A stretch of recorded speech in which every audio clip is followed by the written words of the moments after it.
So hello everyone, welcome back to our YouTube classes, the STU Tutelage. So आज हम करने वाले हैं क्लास 10th का मॉडल पेपर सॉल्यूशन या आप ऐसा बोल लो सेट पेपर सॉल्यूशन. सो आज है हमारा सेट 1 जिसमें से हम कराने वाले हैं आपको क्वेश्चन नंबर 1.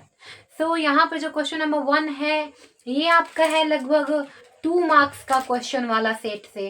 सो 2 मार्किंग क्वेश्चन वाले में से आपको कैसे क्वेश्चंस मिलेंगे ये आपको देखना है. बहुत सारे ये जितने सारे क्वेश्चंस हैं सबके सब इंपॉर्टेंट है. सो आप इसे ढंग से और ध्यान से देखना.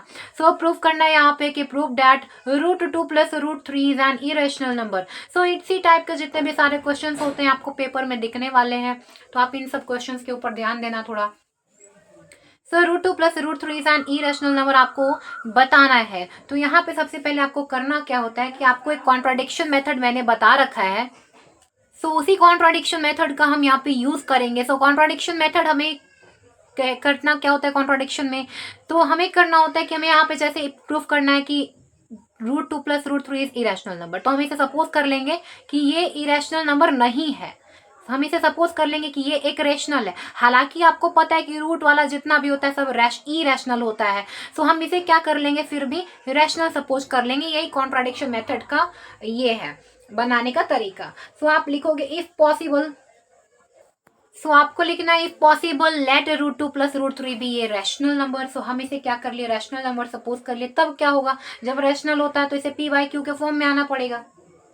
सो आप क्या करोगे यहाँ पे आप लिखोगे कि देन जब ये एक रैशनल नंबर है तो यहाँ पे को प्राइम नंबर्स होंगे, को प्राइम्स होंगे a एंड b, पर जो b होगा वो 0 के इक्वल नहीं होना चाहिए. इसे तब आप कैसे लिखोगे, तब आप लिखोगे √2 + √3 इज इक्वल टू a/b, यानी a/b के फॉर्म में होंगे. तो अब आप क्या करोगे कि आपके पास तो अब √2 + √3 a/b के फॉर्म में आ गए. तो आप यहाँ पे √3 को ऐसे ही छोड़ दो और इस साइड ले आओ, इसके साइड में ले आओ √2 - √2. तो यहाँ पे ये हो गया. अब आप करोगे स्क्वायरिंग बोथ साइड. √3 का square is equal to a/b - √2 square whole square. ये होगा यहाँ पे √2 का. √3 का स्क्वायर मीन्स क्या, √3 × √3 एंड √3 × √3 मतलब क्या होता है 3 होता है. ये आपने शुरू के चैप्टर्स में देखा होगा. सो अभी यहाँ पे जो √3 का स्क्वायर बन गया क्या बन गया 3 बन गया. आप इसे ऐसे भी बोल सकते हो √3 का स्क्वायर को कि √3 को हम लोग लिख सकते हैं 1/2 एंड इसका स्क्वायर विच मीन्स की 3 1/2 × 2. यहाँ से 2 से 2 कैंसिल आउट, ये 3 आपको देता है.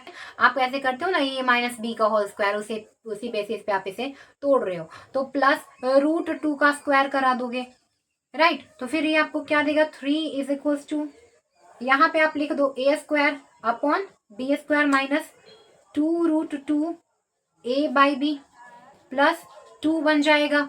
अब यहाँ पे आप क्या करोगे, तो अभी जो आपने पीछे देखा यहाँ तक हम पहुंच गए थे. तो अभी आपको क्या करना है, देखो अब ये जो 3 है इसके साइड में आ जाएगा और ये जो है आपका √2 वाला पार्ट, ये देखो ये माइनस था तो इस साइड में आएगा इक्वल के. तो क्या बन जाएगा प्लस 2√2 a/b राइट. और ये 3 इधर से आके इसके साइड में आ जाएगा. तो a² upon b² plus 2 minus का 3 बन जाएगा. ये समझ में आ गया. फिर यहाँ पे आपको क्या मिल जाएगा 2√2 ऐसे ही रख लो a/b इज इक्वल टू, यहाँ पे आपको मिल जाएगा a²/b² माइनस का 1. अब यहाँ से आपको सॉल्व करना है क्या, तो जितना भी आपका जो ये वाला पार्ट है देखो आप ऐसे कर. तो अभी आप यहाँ पे एक स्टेप फॉलो करोगे, इसे ऐसे ही रहना. तो यहाँ पे आप एलसीएम ले लो, b² एलसीएम मिलेगा, a² माइनस b² हो गया, b² से आपने मल्टीप्लाई कराया तो सिंपल ये फ्रैक्शन यहाँ पे सॉल्व कर देना है. देन आपको यहाँ पे लिखना है क्या कि अब जो हमारे पास जो ये है √2 ये यहीं पे छोड़ देंगे √2 को और इधर आ जाएंगे हम लोग, ले लेंगे यहाँ पे a² minus b² divided by b². और जो यहाँ पे 2 और a था वो नीचे आ जाएगा तो ये बनेगा 2a और जो b था वो ऊपर मल्टीप्लाई में चला जाएगा. हमने चुपचाप से ये करा देना है, यहाँ पे क्रॉस मल्टीप्लाई करा देना है. b ऊपर मल्टीप्लाई हो जाएगा एंड 2a आके नीचे डिनोमिनेटर के साथ मल्टीप्लाई हो जाएंगे. अब यहाँ पे जो ये b था एक b को कैंसिल करेगा. तो अब आपके पास जो बन के आएगा बनेगा √2 equals to a² minus b² and यहाँ पे 2a, एक 2b था यहाँ पे आपके पास स्क्वायर में था तो एक तो कैंसिल हो गया, एक b आपके पास बच गया. तो अब आप बोलो इसे क्वेश्चन नंबर 1. तो अभी आप यहाँ पे अब लिखोगे क्या कि since a and b are integer A और बी इंटीजर्स हैं, तो यहाँ पे जो आपका बनेगा A square minus B square upon 2ab is rational.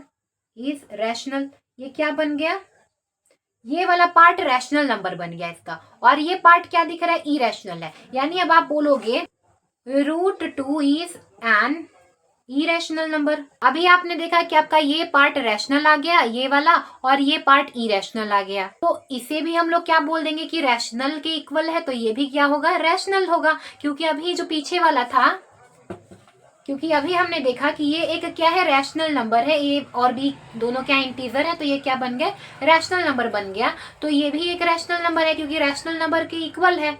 पर हम जानते हैं, यहां पे अब आप डालोगे but we know that irrational number है √2। सो अब यहाँ पे हमारा जो एजम्पशन था वो कॉन्ट्राडिक्ट हो गया, हेंस यहाँ पे आप डालोगे we arrive at contradiction.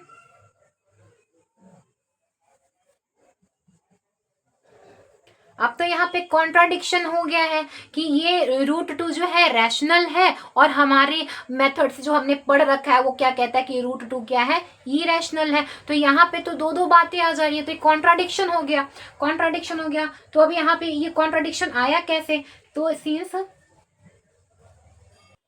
arises by assuming √2 plus √3 is rational, हमने इसे क्या कर लिया था, रैशनल सपोज कर लिया था, तभी ये क्या हो गया, ये वाला पार्ट रैशनल नहीं होगा। √2 plus √3 is an irrational number, इसीलिए जो हमारे पास ये क्या है, इरेशनल है, हेंस प्रूव्ड, ये आपका प्रूफ हो जाता है। तो अब आते हैं हम लोग हमारे क्वेश्चन नंबर 2 में।